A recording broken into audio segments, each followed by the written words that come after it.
Mon frère, si tu es accablé, désespéré, découragé, affligé, c'est parce qu'il te manque la sagesse. Tu es la cause de ton propre malheur. La sagesse est un caractère divin. Il est dit que si quelqu'un manque la sagesse, qu'il la demande à Dieu, qui donne à tous sans reproche. La sagesse fait de nous Dieu, ressemblance de Dieu, représentant de Dieu sur la terre. Si tu n'as pas de la sagesse, tu vas creuser ton propre tombeau, ton propre malheur. Tu ne sauras où aller, tu seras désemparé. Parce que la sagesse nous permet d'anticiper. La sagesse est un état d'esprit qui nous permet de ressembler à Dieu. La sagesse se manifeste à travers la maîtrise de soi, c'est-à-dire la tempérance, le discernement et la prévoyance. Regardez bien, je répète, la sagesse se manifeste à travers la maîtrise de soi, le discernement et la prévoyance. Vous savez, plusieurs se sont créés des malheurs autour d'eux-mêmes. Aujourd'hui, ils sont en train de payer le prix de leurs actions, de leurs pensées, de leurs paroles. Ils ont les conséquences de ce qu'eux-mêmes ils ont semé, simplement parce qu'il leur manque de la sagesse. La Bible dit, j'avais dit, vous êtes des dieux. Cependant, vous mourrez comme des princes vulgaires. Vous êtes des dieux. Un Dieu se reconnaît par la sagesse, la foi et l'amour. Ce qui caractérise Dieu et qui fait que Dieu est Dieu, c'est la sagesse, c'est la foi et l'amour. Dieu se retrouve dans ça. Quand quelqu'un manifeste véritablement la sagesse de Dieu, la foi de Dieu et l'amour de Dieu, eh bien celui-là devient Dieu. Image de Dieu, ressemblance de Dieu et représentant de Dieu.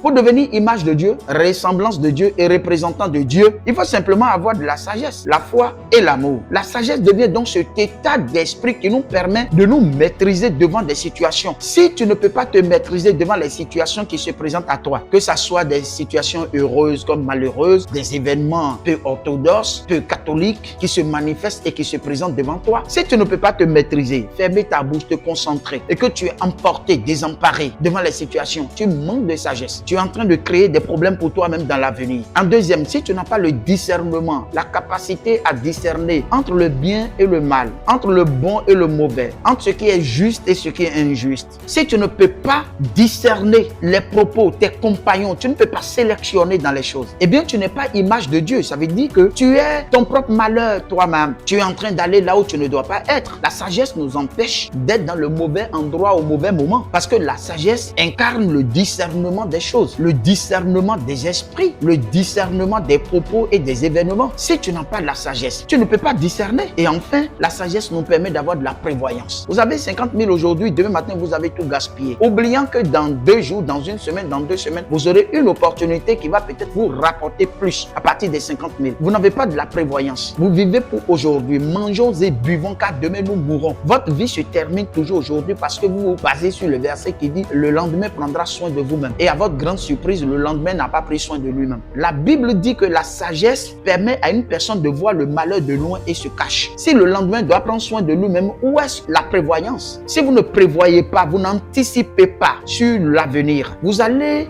gaspiller tout ce que vous êtes aujourd'hui, votre énergie, votre capacité intellectuelle, tout pour aujourd'hui. Plusieurs ont gaspillé leur vie comme ça. Regardez l'exemple de Joseph. Il voyait la gloire à venir et il a traversé toutes ces difficultés-là avec bravoure.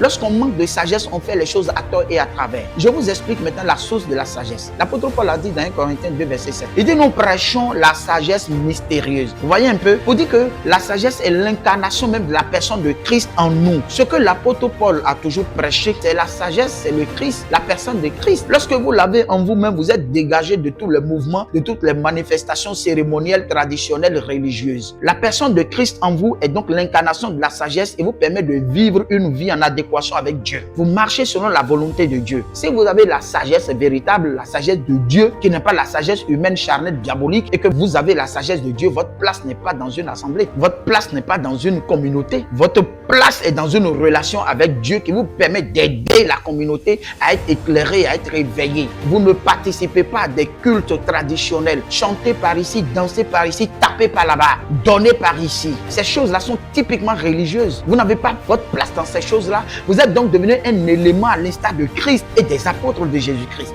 pour éclairer l'humanité à quitter la religion et les faire cérémoniels. C'est de ça qu'il s'agit. Un enfant de Dieu se reconnaît par la sagesse, la foi et l'amour. Voilà ce qui caractérise la personnalité de Dieu. Et quand vous l'avez, vous devenez systématiquement Dieu. Oui, parce que vous êtes devenu représentant de Dieu sur la terre. C'est pour ça qu'il est dit, j'avais dit vous êtes des dieux. Comment nous sommes des dieux? Par le caractère moral de la sagesse, de la foi et de l'amour. Celui qui n'a pas ces choses-là n'est pas un chrétien non plus. Un chrétien, ce n'est pas celui qui va à l'église régulièrement, mais c'est celui qui manifeste quotidiennement et tout le temps la capacité de la sagesse, de la foi et de l'amour. C'est la sagesse qui engendre la foi et la foi engendre l'amour. Quand on dit les personnes sans foi ni loi, c'est des personnes qui n'ont pas de la sagesse qui a pu engendrer la foi en eux. Et donc, ils n'ont pas pu pratiquer l'amour dans la société. Nous allons parler maintenant ensuite de la foi. Que vous comprenez que la foi n'est pas un fait religieux, mais un état d'esprit spirituel qui assure notre relation et notre connexion avec Dieu. Que Dieu vous bénisse. Shalom, shalom. À tout à l'heure.